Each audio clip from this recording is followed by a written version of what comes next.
Hello everyone, मैं हूं सचिन देव शर्मा। और अगर आप इस चैनल पर नए हैं तो आप प्लीज़ चैनल सब्सक्राइब कर लीजिए, क्योंकि इस चैनल पे आपको 11th एंड 12th के फिज़िक्स एंड केमिस्ट्री के हैंडमेड नोट्स मिल जाएंगे।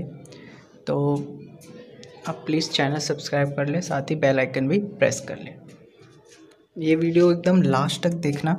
इस वीडियो के एंड में मैं आपको बताऊँगा कि इस चैप्टर के PDF नोट्स मैं कब और कैसे प्रोवाइड करूँगा। सो एंड तक देखना। इस चैप्टर में हम जो कि बायोमोलिक्यूल है, उसमें हमें देखना है carbohydrates, proteins, vitamins and nucleic acids, जिसमें RNA एंड DNA दोनों होंगे। तो उससे पहले क्या आप भी इंग्लिश बोलते टाइम अटकते हैं या इंग्लिश में बात करने में आपकी बोलती बंद हो जाती है? तो इन सभी प्रॉब्लम्स का सॉल्यूशन है डाउटनेट का स्पोकन इंग्लिश कोर्स। इसमें आपको बेस्ट टीचर्स जो हैं हिंदी लैंग्वेज में आपको इंग्लिश बोलना सिखाएंगे, और साथ ही आपको मिलेगा daily classes, teachers lectures, teacher slides etcetera, और भी बहुत कुछ मिलेंगे। तो जाइए और मेरे कूपन कोड StarTube10 का यूज़ कीजिए और 10% का डिस्काउंट पाइए। डिस्क्रिप्शन में आपको लिंक मिल जाएगा, साथ ही एक नंबर दिया है। अगर आपको इस कोर्स से रिलेटेड और भी कुछ जानना है तो आप उस पर कॉल करके पता कर सकते हैं। इस वीडियो में हम बात करेंगे पूरा कार्बोहाइड्रेट्स के। These are defined as optically active polyhydroxy aldehydes और कीटोन्स, और वो कंपाउंड जो हाइड्रोलिसिस पे पॉलीहाइड्रोक्सी एल्डिहाइड या कीटोन प्रोवाइड करें, तो उन्हें हम कार्बोहाइड्रेट्स कहते हैं। क्लासिफिकेशन ऑफ कार्बोहाइड्रेट्स, तो पहला आपका मोनोसैकेराइड्स, जिसमें आपका होता है these are simplest carbohydrates which do not hydrolyse further. ये आपके हाइड्रोलाइज नहीं होते। They contain 3 to 7 carbon atom depending upon the number of carbon atom. They are further classified as triose, tetrose, pentose. इसमें ये आपके और क्लासिफाइड होते हैं। Depending upon functional group which they contain, they are classified as aldose, ketones. तो functional group के depend करके ये एल्डोज, कीटोज वगैरह में क्लासीफाई हो जाते हैं। एग्जांपल है जैसे ग्लूकोज इज एन एल्डोहेक्सोज और फ्रुक्टोज क्या है आपका कीटोहेक्सोज। ये इसके स्ट्रक्चर्स हैं। फिर है आपका ओलिगोसैकेराइड्स। तो इसमें क्या है carbohydrates which contain 2 to 10 monosaccharides. तो 2 से 10 के बीच में ये क्या करते हैं मोनोसैकेराइड्स यूनिट्स जो है कंटेन करते हैं। These monosaccharides units are joined to glycosidic linkage. ये ग्लायोसिडिक लिंकेज से लिंक होते हैं। Depending upon monosaccharides unit they are further classified as disaccharide, trisaccharide, tetrasaccharide etcetera. Example जैसे maltose, lactose and sucrose are example of disaccharides. Then उसके बाद है आपका polysaccharides. These are polymers of monosaccharides in which large number of monosaccharides units are joined through glyocydic linkage। बहुत सारे monosaccharides का linkage होता है, ये large number। एग्जाम्पल है starch, cellulose, glycogen etcetera. Then इसका बी पार्ट है शुगर एंड नॉन शुगर। तो शुगर है carbohydrates which are sweet in taste, जो स्वीट होते हैं टेस्ट में, वाटर सोल्यूबल होते हैं and crystalline are called sugars. जैसे एग्जांपल है आपका सुक्रोज, फ्रुक्टोज और ग्लूकोज। देन नॉन शुगर, तो carbohydrates which are tasteless, amorphous and insoluble in water are called non sugar. Then उसके बाद reducing and non reducing sugar. तो reducing sugar में carbohydrates which reduce Fehling solution और Tollens reagent are called reducing sugar. Example maltose and lactose. Non reducing sugar carbohydrates which do not reduce Fehling solution और Tollens reagent. तो जो इन दोनों को reduce ना करे are called non reducing sugar. Example आपका सुक्रोज। देन उसके बाद आते हैं हम मोनोसैकेराइड्स। मोनोसैकेराइड्स में ग्लूकोज, फॉर्मूला आपको पता है C6H12O6। इसकी प्रिपरेशन है, ये सुक्रोज से प्रिपरेशन शो है। देन उसके बाद स्टार्च से। Then chemical reaction of glucose, determination of structure भी जिससे तो कहते हैं। तो रिएक्शन विद HI के रिएक्ट करके ये आपका N हेक्सेन में कन्वर्ट हो जाएगा। देन उसके बाद HCN के साथ, तो HCN और NH2OH, इन दोनों के साथ रिएक्ट करके आपका ये साइनोहाइड्रिन और ऑक्साइम बनाएगा। उसके बाद है reaction with Br2 and water. ये रिएक्शंस बहुत इंपॉर्टेंट है, एग्जाम में पूछे जाते हैं, ये आप इन्हें देख लेना अच्छे से। इसके साथ आपको मिलेगा ग्लूकोनिक एसिड। देन उसके बाद रिएक्शन विद एसिटिक एनहाइड्राइड, उसके साथ आपको मिलेगा ग्लूकोज पेंटा एसीटेट। देन फिर रिएक्शन विद HNO3, इसके साथ आपको डिसैक्रिक एसिड मिलेगा। यहाँ पे डी पॉजिटिव और अल नेगेटिव का स्ट्रक्चर शो है, और डी पॉजिटिव ग्लिसरल एल्डिहाइड और ग्लिसर एल नेगेटिव एल्डिहाइड का भी आपका शो है। फिर आपका cyclic structure of glucose. Some properties of glucose are not explain by its open chain structure. कुछ प्रॉपर्टी जो होती है ओपन चेन स्ट्रक्चर से इसकी शो नहीं हो पाती, इसलिए हम क्या लिखते हैं, these properties can be explain by using cyclic structure of glucose. Some of these properties are as follows. जैसे आपका पहला पॉइंट है, glucose does not react with 2,4-DNP and sodium hydrogen sulphide, उसे इनके साथ रिएक्ट नहीं करता glucose. It also does not react with Schiff's reagent indicating the absence of free aldehydic group. Second है आपका pentaacetate of glucose does not react with hydroxide amine. These glucose exist in two crystalline forms, namely alpha and beta, which have different boiling point and different specific rotation. ये इसके structure है, ये glucose है, ये alpha D positive glucose है और इधर beta D positive glucose. Then उसके बाद है आपका पायरेनोज स्ट्रक्चर ऑफ ग्लूकोज। ये मेन है, ये लास्ट ईयर्स में आ रखे हैं ये क्वेश्चन, तो इन्हें आप ध्यान से देखना। पायरेनोज स्ट्रक्चर, ये पायरेन से बनता है, पायरेन का स्ट्रक्चर यहाँ शो है। The 6 member cyclic structure of glucose is called pyranose structure. Pyren is a cyclic compound with 1 oxygen atom and 5 carbon atom in the ring। ये इसका डायग्राम शो है। तो यहाँ पे ये आपका बीटा डी पॉजिटिव साइक्लोपायरेनोज और अल्फा डी पॉजिटिव ग्लूकोपायरेनोज का यहाँ स्ट्रक्चर दिखाया हुआ है। ये कार्बन 1 पे जो है आपका OH और H जो होता है वो ऊपर नीचे होते हैं, मेनली यही डिफरेंस होता है इन दोनों के स्ट्रक्चर में। देन उसके बाद है एनोमर्स। तो the cyclisation of glucose gives 2 types of structure which differ in the configuration about C1, this called anomers. तो सिर्फ C1 में कन्फिग्रेशन में क्या होता है, इसका डिफरेंस होता है। जैसे यहाँ भी आपने देखा ऊपर, यहाँ क्या है, C1 में डिफरेंस है, C1 पे जो लगे हुए हैं आपके। फिर है आपका फ्रुक्टोज C6H12O6, सेम फॉर्मूला है। यहाँ पे बीटा डी नेगेटिव फ्रुक्टोज और अल्फा डी नेगेटिव फ्रुक्टोज का शो है यहाँ पे स्ट्रक्चर। ये किससे बनता है आपका, फ्यूरन से। वो पायरेन से बनता था, ये किससे, फ्यूरन से बनता है। यहाँ पे भी अल्फा डी नेगेटिव फ्रुक्टोफ्यूरनोज और अल्फा डी नेगेटिव फ्रुक्टोफ्यूरनोज और बीटा डी नेगेटिव फ्रुक्टोफ्यूरनोज का स्ट्रक्चर शो है। यहाँ भी आप देखेंगे तो यहाँ पे भी जो है आपका जो C2 है, यहाँ पे इसकी पोजीशन जो है C1 की वो डिफरेंस है। देन उसके बाद आते हैं डाइसैक्राइड्स। डाइसैक्राइड्स में पहले हैं आपका सुक्रोज जिसे हम केन शुगर भी कहते हैं।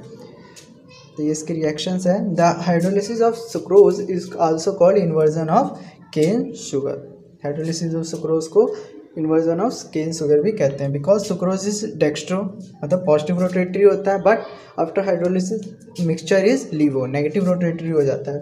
Because the negative rotatory of fructose is more than dextro rotation of glucose, the mixture is also called inverse sugar. Negative जो आपका लीवो रोटेशन है वो ज़्यादा हो जाता है, इसीलिए इसे इन्वर्स शुगर भी कहते हैं। Sucrose is a non reducing sugar. यहाँ पे C1C2 ग्लाइकोसिडिक लिंकेज यहाँ पे शो है। यहाँ पे इसका आपका C1, इसका C2 जो है ऑक्सीजन से लिंक है, यही होता है आपका ग्लाइकोसिडिक लिंकेज।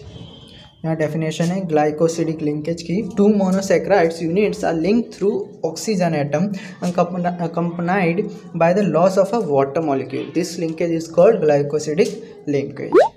ओके, ये ऑक्सीजन से कनेक्ट होते हैं 2 मोनोसेक्राइड्स।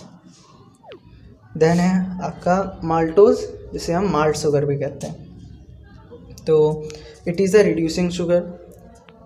यहाँ पे अल्फ़ा लिंकेज दिखा रखा है ग्लाइकोसिडिक लिंकेज में। C1C4 पे जब आपका डायरेक्ट ऐसे O से कनेक्ट होता है उसे हम अल्फ़ा लिंक कहते हैं ग्लाइकोसिडिक लिंकेज पे। अब एक बीटा लिंक भी होता है, बीटा लिंक आपका लैक्टोज में दिखेगा। जैसे आपका लैक्टोज है, लैक्टोज को हम मिल्क शुगर कहते हैं। रिएक्शन गिवन है, it is also reducing sugar. यहाँ पे देखिए C1C4 ग्लाइकोसिडिक लिंकेज से ये कनेक्टेड है 2 मोनोसेक्राइड्स, लेकिन देखिए ऑक्सीजन जो है वो आपका ऐसे लिंक्ड है। ऊपर देखेंगे आप तो देखिए इसमें फ़र्क है, यहाँ पे आपका ये डायरेक्ट लिंक है, यहाँ पे आपका क्रॉस लिंकेज है ऑक्सीजन से। देन उसके बाद है पॉलीसेक्राइड्स। तो पॉलीसेक्राइड्स में हम बात करेंगे स्टार्च की। तो it is a main storage carbohydrates of plants. Main sources of starch are cereals, roots and in some vegetables. तो ये आपके सोर्सेज हैं स्टार्च के। Starch is a polymer alpha D positive glucose. It has 2 components, amylose and amylopectin. पहला amylose, it is a water soluble component of starch.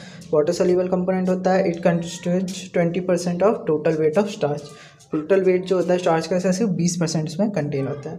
it is a linear polymer with of D alpha D positive glucose in which a large number of glucose units are joined by C1C4 alpha glycosidic linkage. Then उसके बाद second amylopectin. amylopectin it is a water insoluble component of starch which constitute 80% of total weight. ठीक उसका opposite है. it is a branch chain polymer of alpha D positive glucose in which glucose units are joined by C1C4 and C1C6 alpha glycosidic linkage. then उसके बाद है आपका glucose cellulose. Cellulose क्या है? It is the main structure component in of cell wall of plant. Cell wall का main structure component होता है. Wood contains about 50% of cellulose whereas cotton contains 95% of cellulose. Cellulose is insoluble in water. Cellulose is a polymer with beta D positive glucose. It is a linear polymer in which thousands of glucose units are joined by beta glycosidic linkage. ये linear polymer होता है जिसमें thousands of glucose units जो होती है वो beta glycosidic linkage से link होते हैं. Then उसके बाद है आपका glycogen. The carbohydrates are stored in animals body as glycogen. जो carbohydrates bodies में store होते हैं वो glycogen के form में store होते हैं. It is main storage carbohydrate of animals. The excess of glucose in our body is converted in the glycogen with the help of hormone insulin. Insulin की help से क्या होता है, ये ग्लूकोज जो होता है एक्सेस जो ज़्यादा होता है वो ग्लाइकोजन में कन्वर्ट हो जाता है. This glycogen is stored as preserve food in body which is decomposes to glucose whenever needing fasting of starvation. जब उपवास वगैरह रखते हैं तब ये हमारा क्या होता है ग्लूकोज में कन्वर्ट हो जाता है. Glycogen is a polymer of alpha D positive glucose. Like amylopectin, it is branched polymer in which glucose units are joined by C1C4 and C1C6 glycosidic linkage. It is even more branched than amylopectin. उससे भी ज़्यादा branched होता है. It is present in liver, muscles and brain. Glycogen is also found in yeast and fungi. Applications of carbohydrates. Starch is main source of energy for human being. It is also called biofuel. Second point, cellulose is chief structural component of cell wall in plant. Third point, wood, paper, cotton contain cellulose and other products like rayon, celluloid gum, cotton, gelatin are also made from cellulose. Fourth point, glycogen is a preserved food in aliments.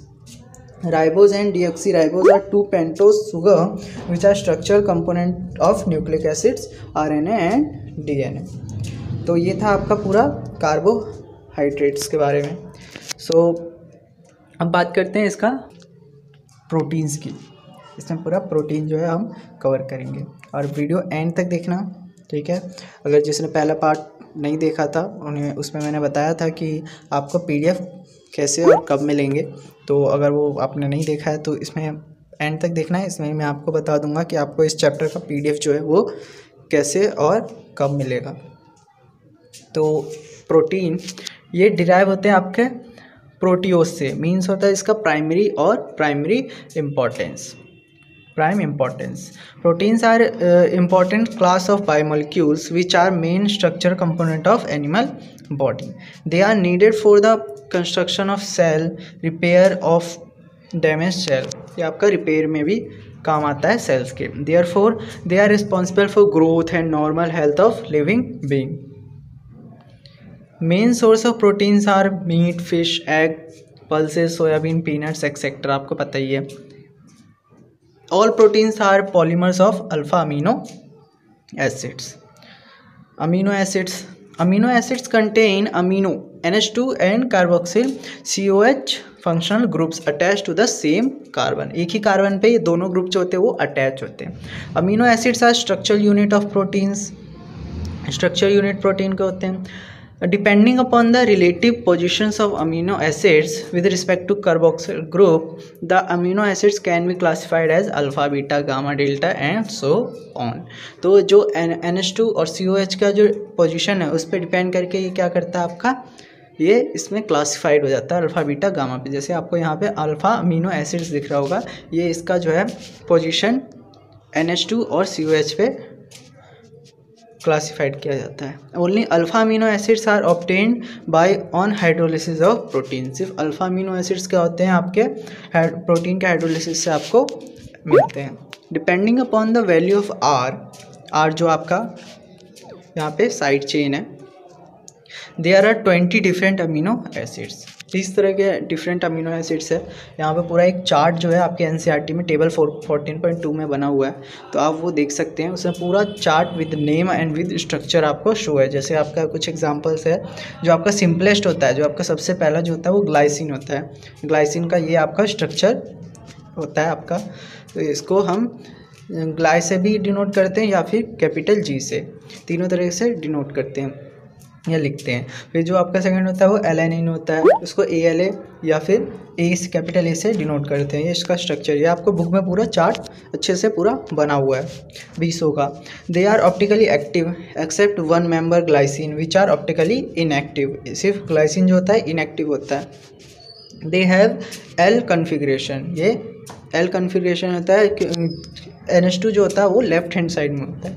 ऊपर हमने structure दिखाया था. NH2 जो होता है वो left side में होता है, इसीलिए हम इसको L कन्फिग्रेशन कहते हैं. Classification of amino acids. Amino acids are classified as acidic, basic और neutral. Equal number of amino और कार्बोक्सिल ग्रुप मेक्स न्यूट्रल. पता ही है, अगर दोनों इक्वल हुए तो न्यूट्रल हो जाएगा. More number of amino acids then carboxyl group makes its basic and more carboxyl groups are compared to amino groups make it acidic. Then उसके बाद इसेंशियल अमीनो एसिड्स, जो ज़रूरी होते हैं. Amino acids which can not be generated in the body are called essential amino acids, जो body में generate नहीं होते. 10 आउट ऑफ 20, 20 में से 10 जो अमीनो एसिड्स होते हैं वो इसेंशियल अमीनो एसिड्स होते हैं. These amino acids must be obtain through diet to prevent protein deficiency. इनको आपको डाइट के थ्रू अपनी बॉडी में मेंटेन किए रखना होता है ताकि कोई बीमारी ना हो या प्रोटीन डेफिशिएंसी ना हो. फिर आता है आपका non essential amino acids. These amino acids can be generated in the body. ये आपके बॉडी में ही जनरेट हो जाते हैं. 20 में से 10 जो होते हैं वो नॉन इसेंशियल अमीनो एसिड्स होते हैं. Properties of amino acids. Amino acids are colourless, crystalline solid with high melting point के होते हैं. They are soluble in water. Noted, they do not behave like organic compound but rather than they behave like salt. ये salt like behave करते हैं. This is due to the presence of both acidic and basic group in the same molecule. They exist in form of zwitterine. Zwitterine form में ये exist करते हैं. Zwitterine क्या होता है? In aqueous solution, the carboxyl group can lose a proton and amino group can accept a proton. Gives rise to a dipolar ion known as zwitterion. ये आपका zwitterine. Because of same reason की वजह से amino acids are neither acidic nor basic but they are amphoteric as they react both with acids and bases. दोनों के साथ ये react कर सकते हैं. देन आपका पेप्टाइड बॉन्ड और peptide linkage. When two same or different amino acids are joined, they condense, releasing H2O molecule to form an amide linkage, which is called peptide linkage. It is this linkage through which amino acids are joined in a protein molecule. ये आपका show है यहाँ पे, जब ये combine हो जाता है H2O लूज होता है, H2O लूज करके ये क्या बना देते हैं, पेप्टाइड लिंकेज से लिंक हो जाते हैं. When two amino acids combine, the product is called dipeptide. जब दो अमीनो एसिड कंबाइन होते हैं तो डाइपेप्टाइड कहलाते हैं. जैसे एग्जांपल है आपका when carboxyl group of glycine आपको बताया था combines with amino acid of alanine, we get a dipeptide हमें मिलता है, जिसको हम क्या नाम देते हैं, glycine alanine. Similarly, when 3, 4, 5 or 6 amino acids are linked with respective products, तो उनका जो respective products होता है are known as tripeptide, tetrapeptide, pentapeptide, hexapeptide and so on. Then polypeptides and proteins. When large number of amino acids are joined through peptide bond, the product are called polypeptide. A polypeptide with more than 100 amino acids whose molecular mass exceeds 10,000 mu is called protein. Polypeptide जो more than 100 amino acids से combine होते हैं उन्हें क्या बोलते हैं हम, protein, जिनका मॉलिक्यूलर मास 10,000 से भी ज़्यादा हो जाता है. क्लासिफिकेशन ऑफ प्रोटीन्स ये है आपका उनके मॉलिक्यूलर शेप पे बेसिस, जैसे आपका फाइब्रस प्रोटीन और globular protein. The protein in which polypeptide chain are held side by side to give a rod-like shape is called fibrous, and protein in which polypeptide chains are coiled up to give spherical shape is called globular. जो आपका fibrous होता है वो insoluble होता है, globular क्या होता है, वाटर सॉल्युबल होता है. एग्जाम्पल जो आपका फाइब्रस का है वो है आपका केराटिन, मायोसिन और फाइब्रियन. वहीं आपका जो ग्लोबुलर का है वो एल्ब्यूमिन्स, हीमोग्लोबिन और इंसुलिन. देन उसके बाद है आपका structure and shape of proteins.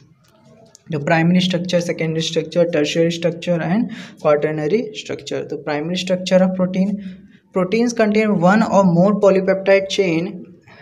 In each polypeptide chain, a large number of amino acids are joined by peptide linkage in a specific sequence, and it is this sequence of amino acids which is called primary structure of protein. Even a minor change of the one amino acids in the entire sequence creates a new protein. तो ये sequence wise connected होते हैं. Secondary structure of proteins.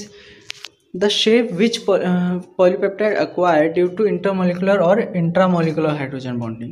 ये hydrogen bonding की वजह से आपका बनते हैं.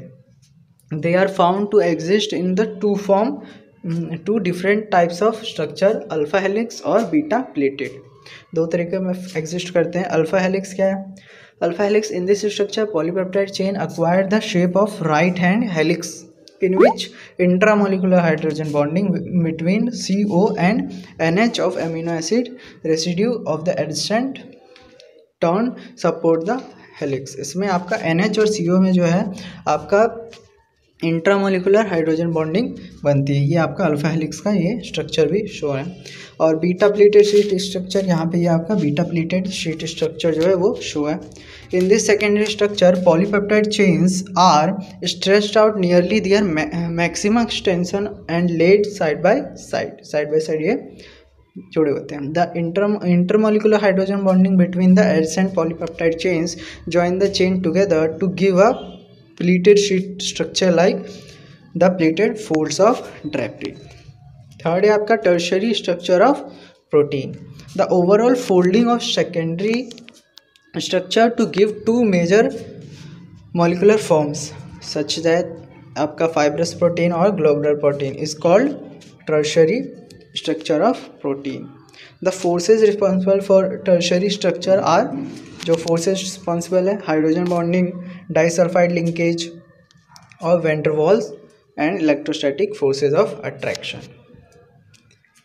देन आपका quaternary structure of protein. Some proteins have complicated structure. They have 2 or more polypeptide chains referred to as subunits. The 3D arrangement of these subunits with respect to each other is known as quaternary structure. Then आपका native protein and denatured protein. Native protein found in biological system with a unique 3-dimensional structure and biological activity is called a native protein. Denatured protein, when a native protein is subjected to temperature change or pH change, the hydrogen bonds are disturbed and proteins loses its biological activity and it is called denatured protein. तो ये जब भी कोई physical change होता है तो ये आपका denatured protein में कन्वर्ट हो जाता है. This process is called denaturation of protein. In a denatured protein, secondary and tertiary structure are disrupted, but primary structure remains intact. Primary structure जो होता है वो आपका सेम रहता है. एग्जाम्पल है आपका कोगुलेशन ऑफ एग वाइट. जो आपका एग वाइट होता है, बॉईल करेंगे तो एग को क्या होता है, उसका कोगुलेशन हो जाता है. And curdling of milk. बात करेंगे पहले विटामिन्स की. तो विटामिन्स आपका वाइटल प्लस अमाइन से बना है. These are organic compounds which are needed in small quantities for normal health of organism. Her organism के नॉर्मल हेल्थ के लिए ये स्मॉल क्वांटिटी में तो चाहिए ही होता है. Plants generate most of the vitamins, but human body cannot generate most of them. Therefore, they must be outsourced through diet. तो plants जो है वो vitamins जनरेट कर सकते हैं लेकिन ह्यूमन बॉडी नहीं कर सकती, इसलिए वो किसी डाइट के थ्रू उनको जनरेट करना पड़ता है ह्यूमंस को. The vitamins are designated by alphabets A, B, C, D, E and K. Excess of vitamins is also harmful and vitamins pills should not be taken without the advice of doctor. और अगर ज़्यादा vitamin हो जाए तो भी वो क्या होता है, हार्मफुल होता है. इसलिए विटामिन पिल्स वगैरह नहीं लेनी चाहिए अगर डॉक्टर ने आपको मना किया है तो. फिर है आपका क्लासिफिकेशन ऑफ विटामिन्स. तो फैट सॉल्युबल विटामिन्स पहले. तो these vitamins are soluble in fat and oils but insoluble in water. They are stored in liver and adipose fat storing tissue of body. Vitamins A, D, E and K are fat soluble vitamins. Then उसके बाद है आपका water soluble vitamins. These vitamins are soluble in water. Water soluble है तो water में soluble ही होगा. Vitamins of B group such that आपका B1, B2, B6 and B12 and vitamin C are water soluble. These vitamins cannot be stored in our body. Water soluble vitamins must be taken regularly in diet because they are readily excreted in urine. Water soluble vitamins जो है वो आपका urine के through body से release हो जाता है, इसलिए ये रेगुलरली जो है कुछ अमाउंट में हमें डाइट के थ्रू लेना पड़ता है. फिर है आपका sources and deficiency diseases of vitamins. तो विटामिन्स सोर्स और डेफिशिएंसी डिजीज़ उनके क्या क्या है वो आप यहाँ देख सकते हैं. जैसे विटामिन ए, उसका जो सोर्स है वो carrot, butter, milk, mango, papaya, fish liver oil etcetera है. और जो डेफिशिएंसी है वो यही है आपका हार्डनिया ऑफ कॉर्निया होना, नाइट ब्लाइंडनेस. फिर B1 है जिसे हम थायमाइन वो बोलते हैं. ये आपका सोर्सेस का होता है आपका yeast, milk, green vegetables and cereals. And जो डेफिशिएंसी है वो है आपकी बेरी. देन उसके बाद आपका B2 के milk, egg white, fish, vegetables आपका सोर्स है. और डिसीज़ आपका fissuring of corners of mouth and lips. जो आपका फिश की तरह जो माउथ होता है, लिप्स होता है, वो बाहर की तरफ आ जाते हैं हल्का सा. और डाइजेस्टिव डिसऑर्डर. फिर है आपका B6 का जो सोर्स है वो है आपका yeast, milk, egg yolk, cereals and grams. और इसका जो डेफिशिएंसी है वो आपका कन्वल्सन्स. इसका मतलब होता है कांपना, कंपन होने लगती है शरीर में. फिर आपका B12 का जो सोर्स है meat, fish, egg and curd.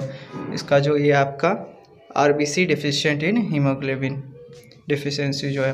फिर है आपका विटामिन C. इसका जो सोर्स है वो है आपका citrus fruit, amla and green leafy vegetables. आपका डेफिशिएंसी होता है इससे स्कर्वी. देन आपका विटामिन D. इसका सोर्स है आपका exposure to sunlight, fish and egg yolk. इसकी डेफिशिएंसी रिकेट्स एक्सेट्रा हो गई. देन उसके बाद आपका vitamin E, wheat germs oil, sunflower oil etcetera, and deficiency muscular weakness, increase fragility of RBC. Then उसके बाद है vitamin K, green leafy vegetables source है, and deficiency increased blood clotting time. The note है the excess of vitamin in body are also bad for health, this is called hypervitaminosis. ये आपको ऊपर मैंने बता दिया है, एक्सेस जो होते हैं विटामिन की वो भी हार्मफुल होता है बॉडी के लिए। देन उसके बाद है विटामिन खत्म, उसके बाद आता है आपका nucleic acids. They are important biomolecules which are responsible of passing genetic information from one generation to other. तो ये क्या करता है, आपका जेनेटिक इन्फॉर्मेशन एक जनरेशन से दूसरे जनरेशन में पास करता है। Therefore they are responsible for maintenance of the identity of the species for million of years. और यही रिस्पॉन्सिबल होता है कि स्पीसीज़ की जो आइडेंटिटी है वो बनी रहती है। Then chemically they are polynucleotides such that the polymer of nucleotides. Each nucleotides consists of a nitrogenous base, a pentose sugar and phosphate group. These are two types of nucleic acids. दो type के यहाँ पे nucleic acid है, ribonucleic acid और deoxy ribonucleic acid. आपको पता ही है आरएनए है डीएनए। देन नाइट्रोजनस बेस क्या होता है इसमें, तो यही आपका शो है, यहाँ पायराइन है, पैरामिडाइन है, और ये शुगर है जो इसमें होता है। देन इसके बाद ये एक फॉस्फेट ग्रुप है।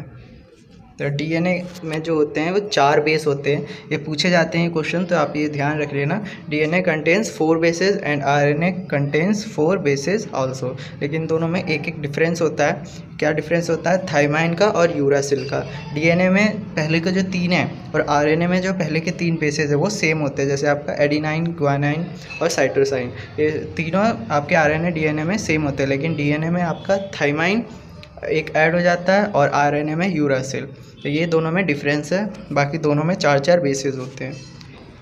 फिर आपका structural difference between RNA and DNA. तो DNA it has double helix structure, RNA it has single helical structure. और फिर DNA the sugar present is deoxyribo and the RNA the sugar present is ribose sugar. DNA it is found in the nucleus of the cell, RNA it is found in the cytoplasm of the cell. DNA the bases present are A, G, C and T, ऊपर बताया मैंने। और RNA में the bases present are A, G, C and U। Functional difference, तो it control DNA जो है वो control करता है heredity action and is responsible for maintaining the identity of different species. And RNA it plays an active role in protein synthesis, but the message for the synthesis of a particular protein is present in DNA. Then आपका है nucleoside. Nucleoside when a base is attached to the 1' carbon of ribose and deoxyribose sugar, then the species form is called nucleoside। यहाँ पे ये आपका diagram है, तो यहाँ पे 1' जो है वहाँ पे जो बेस अगर प्रेजेंट होता है तो आपका क्या होता है, वो न्यूक्लियोसाइड। फिर न्यूक्लियोटाइड आपका बेस प्लस शुगर लेकिन प्लस आपका फॉस्फेट भी जुड़ जाता है। तो इसका मतलब क्या हुआ, न्यूक्लियोसाइड में अगर एक फॉस्फेट ग्रुप भी ऐड हो गया तो क्या बन जाता है आपका, वो न्यूक्लियोटाइड। तो when a base is attached to 1' carbon and a phosphoric acid is present in 5' carbon of ribose and deoxyribose sugar unit, then the species form is called nucleotide. तो यहाँ पे 1' पे एक बेस प्रेजेंट हो और 5' पे एक फॉस्फेट ग्रुप, तो ये आपका क्या बन जाता है, nucleotide. It is the monomeric unit of a nucleic acid RNA and DNA। When OH group of 3' carbon of one nucleotide and phosphate group of 5' carbon of the other nucleotide condense releases OH negative, then the diester linkage which joins the nucleotide together is called phosphodiester linkage। तो जब आपका ये connect हो जाते हैं, join हो जाते हैं आपका यहाँ पे, जैसे आपका 3' कार्बन का और 5' कार्बन का, तो ये अटैच जब हो जाते हैं तो ये आपका क्या बना देते हैं, ये आपका डाइस्टर फॉस्फोडाइस्टर लिंकेज फॉर्म करते हैं। ये इसका पूरा फिगर है, फॉर्मेशन ऑफ डाइन्यूक्लियोटाइड। फिर आपका structure of DNA. The primary structure, DNA contains 2 polynucleotide strands. In each polynucleotide strands, a large number of nucleotides are held together in a definite sequence to phosphodiester linkage.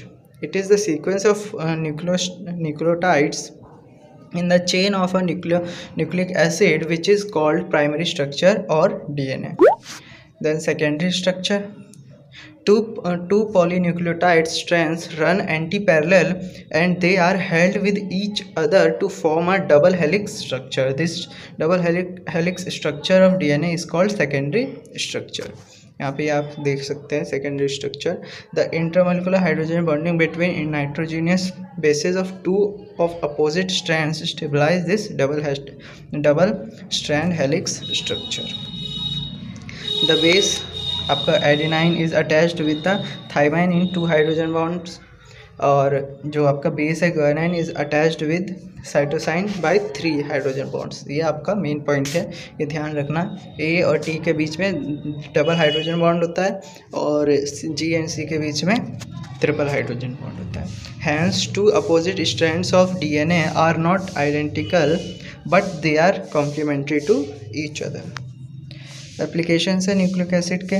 DNA is responsible for controlling heredity characteristics such as passing genetic information from one generation to other. Therefore, it is responsible for maintaining the identity of species for millions of years. DNA has a unique property to make its own duplicate body during cell division. This property of DNA is replication. DNA controls all protein synthesis in body. It executes the process of protein synthesis with the help of 3 different RNAs: messenger RNA, ribosomal RNA and transfer RNA. फिर आपका hormone. तो hormone are chemical compound produced by ductless or endocrine gland in body. These are transported through blood के through transport होता है. Hormones are chemically messengers which take care of certain physiological activities and some development in bodies. Therefore, they maintain our normal day-to-day life and health. Example, insulin is a peptide hormone which regulates the level of glucose in heart. The lack of this hormone causes diabetes. आपको पता ही है insulin की वजह से. Second आपका है thyroxine is another thyroid hormone, releases thyroid gland. The decreased level of thyroid causes obesity and letharginess. मतलब जो आपका मोटापा सुस्ती जो हो जाती है. The lack of this hormone also causes poor mental growth in children and goiter. The level can be completed by using iodized salt. Then third है आपका sex hormone are steroid hormone. Testosterone is a male sex hormone. It controls secondary male characteristics such as facial hair, deep voice. Estradiol is female sex hormone which is responsible for the development of secondary female characteristic. Then इसके बाद आपका है progesterone is another female sex hormone which is responsible for preparing uterus for ovaries and hence reproduction. Progesterone also controls the menstruation cycle in female. तो ये chapter में आपका पूरा complete हो गया जो आपका बायोमोलिक्यूल्स चैप्टर है. तो इसकी जो PDF लिंक है वो आपको नीचे डिस्क्रिप्शन में आपको मिल जाएगी. अगर आपसे डाउनलोड नहीं होती तो उसके लिए मैंने एक अलग वीडियो बना रखी है, उसी के नीचे आपको उस वीडियो की लिंक भी मिल जाएगी, तो आप वो देख लेना अगर आपसे डाउनलोड नहीं होती है तो. एंड प्लीज़ शेयर करना इस वीडियो को, ठीक है, ज़्यादा से ज़्यादा शेयर करना. अगर आपको कोई भी डाउट है, कोई भी क्वेश्चन है या चाहते हैं और कोई चैप्टर्स के मैं नोट्स जो है जल्दी से अपलोड करूं तो आप कमेंट बॉक्स में नीचे कमेंट कर सकते हैं. अदरवाइज़ आप मेरे साथ डायरेक्टली इंस्टाग्राम पे मेरे कनेक्ट हो सकते हैं, मैं रिप्लाई कर देता हूं सबका. और इसको लाइक कर देना, वीडियो को शेयर कर देना, और चैनल अगर सब्सक्राइब नहीं किया है तो चैनल भी सब्सक्राइब कर लेना. वीडियो देखने के लिए थैंक यू. वीडियो को शेयर कर दो प्लीज़.